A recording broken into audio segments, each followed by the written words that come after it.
some thoughts on nutrition and diet. That's what I'm going to call this. But in actuality, someone asked me about my book.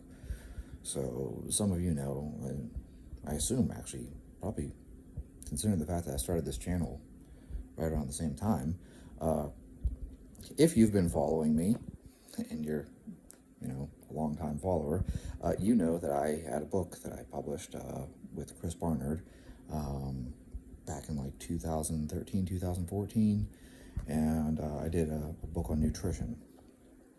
And the question I was asked recently was if I still use that same template and if I still follow that same type of nutrition advice. And I don't want to say no, because certainly that book is still correct. Like, if you follow the diet in the book, you will gain mass and you will get stronger, and this is pretty simple. Like, people love to overcomplicate this shit, and it isn't that overly complicated. Here's what you do. You're going to eat beef, and you're going to eat it 5 or 6 times a day, and you're going to load it with carbs and good quality fats, and you're going to make sure that you eat in a caloric surplus so that you're gaining weight and gaining muscle. Like, it really is that simple.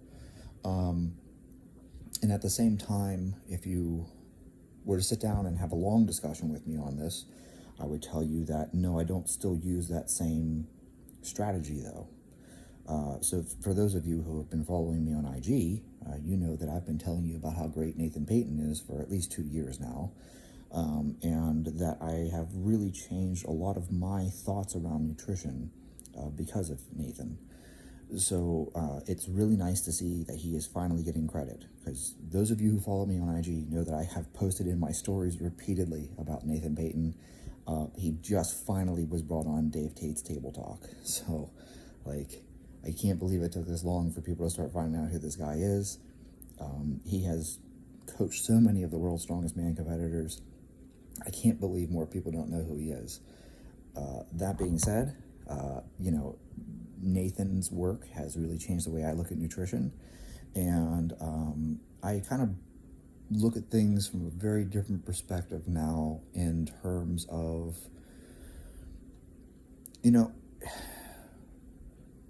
I think the big question you have to get down to is truly individualization. And not enough people want to talk about this, and you end up with these weird, call them what they are, diet cults.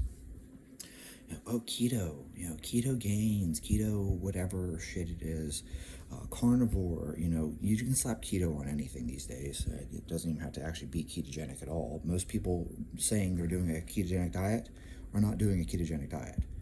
They're just doing a low-carb diet. And all ketogenic diets are low-carb, but not all low-carb diets are ketogenic. This is basic physiology 101. So all these people talking about keto are not actually doing keto at all. They're just putting themselves into what I call hypoglycemic hell.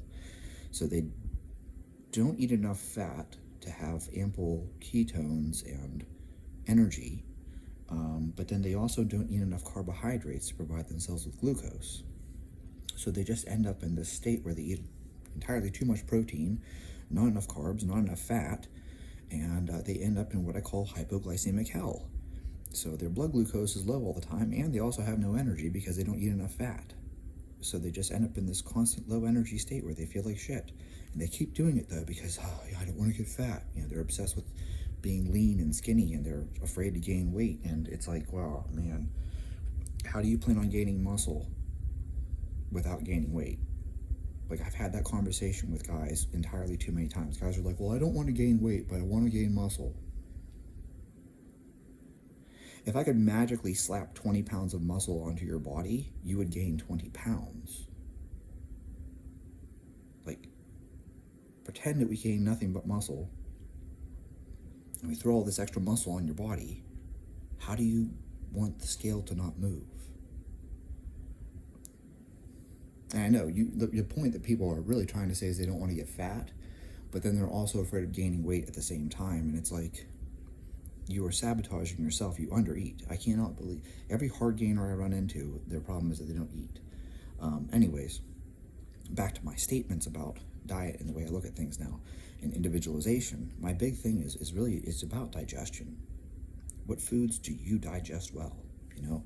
And you'll see a lot of people who actually fuck themselves up. Like, quite frankly, they're fucking themselves up. Because even I did it, right? So I had all these digestive issues. I was put on ampicillin, IV ampicillin, for like months and months. That'll fry your guts. And then they put me on chemo drugs too, which, you know, thanks, doc. And so I ended up having all these digestive issues from all the long-term antibiotics and chemotherapy drugs trying to suppress my immune system because I had an autoimmune disorder, right? So, oh, I know, you have an autoimmune disorder, we'll give you drugs to flatten your immune system. Which made sense at the time. And now I realize that long-term it just made me really sick. So it gave me short-term relief, and then things started going backwards. So then we just upped the dosage, and it got short-term relief, and then things started going backwards, so we upped the dosage, and we kept going through this till the point where I was taking just so much hydrocortisone that, like, I think it was actually, well, I don't think it was, I'm certain that's what was eating my bones. So I had osteoporosis. Stop the cortisone. Oh my gosh, your bone density went back to normal. Yeah, because you did it to me. Anyways. I got into this cycle of doing an elimination diet where I basically ended up eliminating every single food you can think of. Like, I was down to eating nothing but ground beef. It was like, well, the only thing I can eat and not get sick with is ground beef. Like, I had to cut out eggs. I had to cut out cheese, butter, you name it. All dairy, all gluten, all grains.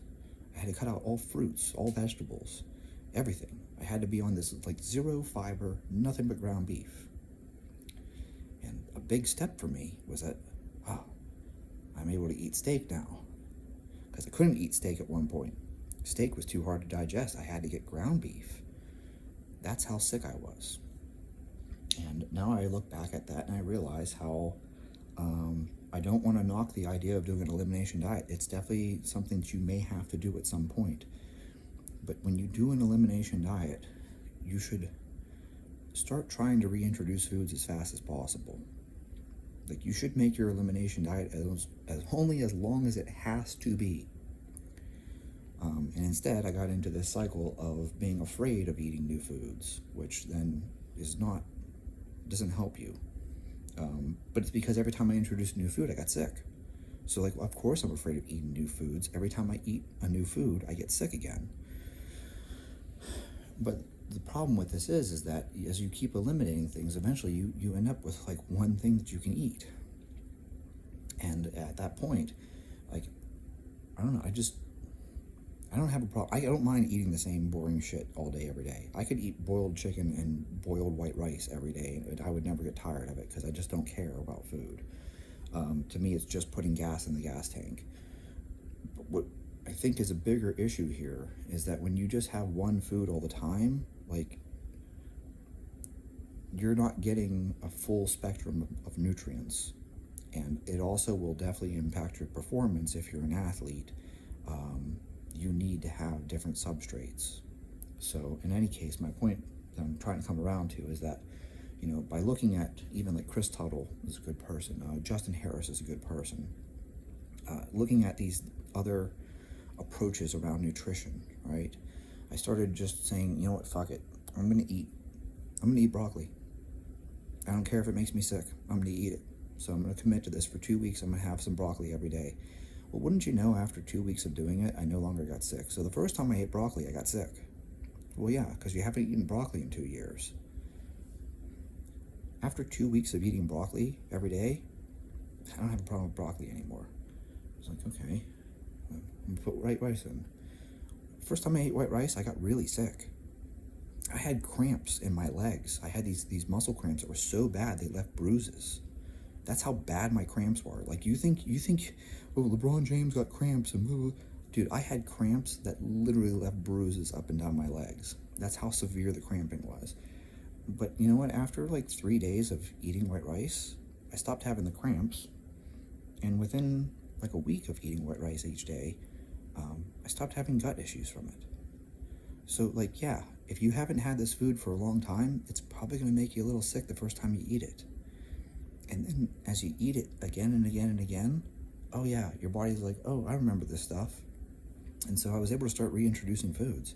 So now, you look at my typical day, and it's like, I'm eating chicken, which I couldn't eat before. I'm eating beef, which, that's been one thing that I've always been able to eat. I can eat eggs. I can have cheese again. I'm able to drink milk. I can eat yogurt. I can have apples. I can have bananas. I can have oranges. I can have blueberries. I can have strawberries, raspberries, cherries, rice. I can eat brown rice. I can eat wild rice. I can have sweet potatoes. I can have cauliflower. I can have squash. These are all things that I had initially cut out in that whole elimination diet thing. At this point, like, this is me going off the reservation here. I'm not bashing doctors, but I'm going to tell you real quick, doctors aren't going to solve your gut issue. You're going to have to solve it on your own. That sucks, but that's what my experience has been. And so at this point, basically the only thing I still can't handle is any type of bread. And I believe me, I've tried sourdough, I've tried Ezekiel bread, I've tried all the other variants out there. White bread is obviously not a good choice for me either. Can't do bread. I can do fucking corn tortillas. The doctors told me I'm allergic to corn. Nope, I don't seem to have any problem with corn tortillas. I'm not sticking an EpiPen in my neck or something. So that's, you can figure that one out. You're allergic to this. Well, that's weird because I can eat it and I don't need an EpiPen. I also don't need hydrocortisone anymore, apparently. How's that? I don't know. Can't explain it to you. I'm just telling you my personal experience. This is not medical advice, obviously. I'm literally just sharing my medical journey and my experience. So for me, I was put on a whole bunch of drugs. Here's a whole bunch of hydrocortisone, and here's a whole bunch of methotrexate and all kinds of shit like that. Well, we're going to shut your immune system down. Yeah. And that worked very short term. I had a little spell where I felt good, and then I got sick again, and then they upped the dose, and I had another little spell where I felt good again, and that's the cycle we went into. I did that for years, to the point where I had osteoporosis from it. So this is the takeaway here. My thought process around nutrition has completely changed, and I look at things from a level of, what are you digesting well, and how fast does it digest? That's my first question. Before you even stop and think about, like, hey, what foods, what macros, what fats, nope, you need to figure out what foods you can and can't eat, what foods you do and don't digest well. And then from there, then you can start worrying about the other shit, because the other shit doesn't matter. If you're getting sick every time you eat, who fucking cares how many calories and how many macros? Two, if you're not digesting it well, right, who fucking cares? Like, if you eat blueberries and go shit them out, you didn't get anything from them. If you eat corn and you shit it out, undigested, you're not getting anything from them. So you need to take a step back, and you need to start with the most basic level. The most basic level is eat things that don't make you sick. That sounds like common sense. I feel like a crazy person when I say this shit, because I hear it come out of my mouth and I'm like, that is so common sense. And there are people out there that are doing a diet that is still making them sick because they're so afraid of eating carbs. So they're like, I'm going to keep doing this diet even though it makes me sick. And it's like, why? It's like, because I'm afraid that carbs will make me fat. Or conversely, I'm afraid that fat will make me fat. And it's like, geez, whoa. Like, you are making yourself sick. Do you not compute? Mind you, I had no idea I was making myself sick, because every time I went to the doctors were just like, sorry, you got an autoimmune condition. That's the reason why you're sick. And every single time I talked to the doctors, they told me it doesn't matter what you eat. You have this disease. Okay. We're going to do another colonoscopy. Oh, yeah, you definitely have. Oh, it's so progressive. We're going to do another colonoscopy. You're really sick. We're going to do more blood work. Oh, man, you are so sick. Look at these numbers. And so I bought into it. Why wouldn't you? Everyone trusts their doctor, right? And so I bought into it. So the doctors kept telling me, "Oh, you have to keep doing what you're doing. Don't make this any worse. Here's more hydrocortisone." So finally, I just said fuck it, and I just stopped taking the meds. That's like legitimate. That's it. Like seriously, that's what I did. Like I told my doctor, I'm not taking this anymore. And he was like, "I'm going to advise you to not do that." And I said, "Okay, I'm not going to take this anymore though." And he says, "I'm aware. I will write that down in the notes, but it is my, duty, my job, whatever word he used, to tell you that I advise you to not do that." He says, "You can do that. That's your choice. But my medical advice is that you should not stop taking your medication." So I stopped taking my medication. I feel so much better. It's amazing. Like, for the first time in my life, I was able to start gaining some strength and some muscle again. I feel so much better. All the time, I was sitting there blaming this awful disease that I had. No, I was just taking way too many fucking, drugs to suppress my immune system, and that's why I was sick all the damn time. So, my thought process coming back around to nutrition, you need to figure out what you digest well, and then start from there. Figure out what things digest quickly, what things digest easily, and then build your diet off of that. So, do I still think people should be eating oatmeal? I don't know. You can. I don't know how you digest it. You have to figure that out for yourself. Do I still think people should be, eating peanut butter? I don't know. It depends on you. How do you digest it? And that's the important part. So if you ask me, do I still believe, what I wrote in my book years ago? It's like, yeah, it's mostly correct. It's not like things have changed. Eat a lot of protein, spread it out across the day, have multiple meals. Don't pull some kind of weird intermittent fasting thing. Don't do OMAD. That's the dumbest thing I've ever heard of. People are doing like, I'm doing carnivore OMAD. I want to gain muscle. Oh, come on. Basic physiology. Like, already know about mTOR and muscle protein synthesis. Why would eating one meal a day be the best way to gain muscle? It isn't.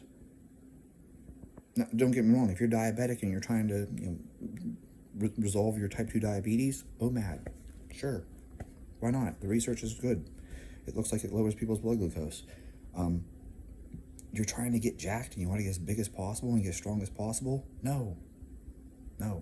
It's not how it works. So, anyways, there you guys have it. I'm just telling you how my experience went. Do I still stand by my book? For the most part, but I just have a very different approach these days.